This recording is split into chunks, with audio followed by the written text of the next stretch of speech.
Jika anda pernah menonton series Money Heist, pasti anda tertanya-tanya, adakah wujud kejadian rompakan sebegini di Malaysia?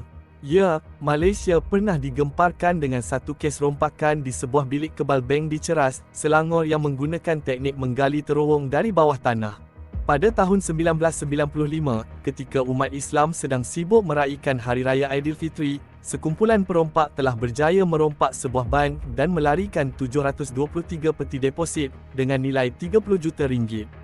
Bagaimanakah rompakan ini boleh terjadi dan bagaimana cara perompak menggali terowong hingga bilik kebal bank? Ikuti kisah ini. Kronologi kes rompakan bilik kebal Maybank, Ceras. Selepas 3 hari umat Islam meraihkan Aidilfitri, seorang pekerja Maybank Finance, Taman Ceras telah datang bekerja seperti biasa pada 6 Mac 1995.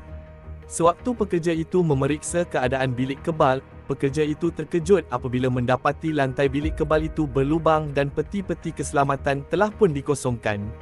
Menerusi siasatan yang dijalankan oleh pihak polis, perompak dipercayai telah mematikan penggera keselamatan bank sebelum menyelinap masuk melalui terowong.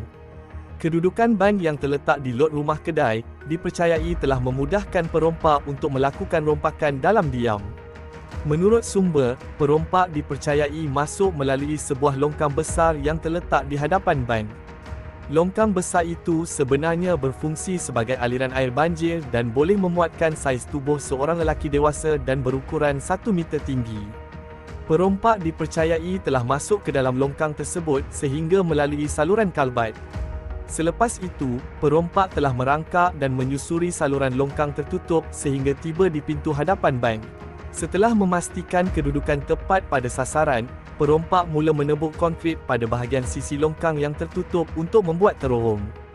Perompak telah menggali terowong sepanjang 7 meter yang menuju terus ke bawah lantai bilik kebal. Perompak telah menebuk dan memecahkan lantai bilik kebal, serta membawa lari wang deposit, jongkong emas dan barangan berharga. Siasatan pihak polis dan tangkapan suspek. Tidak seperti kebanyakan kes rompakan lain yang pernah berlaku di Malaysia, pihak polis menyifatkan kes ini sebagai rompakan bank pertama di Malaysia yang menggunakan kaedah menggali terowong. Siasatan menyeluruh dan operasi besar-besaran mengesan perompak telah dijalankan oleh pihak polis dengan meneliti suspek kes rompakan bank terdahulu, walau bagaimanapun ia menemui jalan buntu. Di sepanjang terowong itu, pihak polis telah menjumpai troli-troli kecil yang digunakan perompak untuk mengisi tanah ketika menggali terowong dan botol-botol air mineral kosong yang diminum oleh perompak.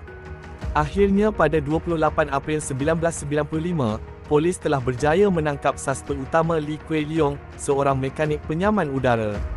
Suspek ditahan kerana mengetahui pelan lantai bank ketika membuat kerja-kerja berkaitan dengan penyaman udara bank itu. Walau bagaimanapun, selepas 2 minggu ditahan, suspek ditemui meninggal dunia ketika dalam tahanan. Kejadian rompakan ini telah menjadi topik yang hangat di Malaysia dan mencetuskan perdebatan dalam kalangan ahli parlimen yang mempersoalkan kelemahan sistem keselamatan di bilik kebal bank. Walaupun telah hampir 30 tahun kes rompakan ini berlaku, namun sehingga ke hari ini tiada perkembangan kes dan tangkapan suspek baru dilaporkan.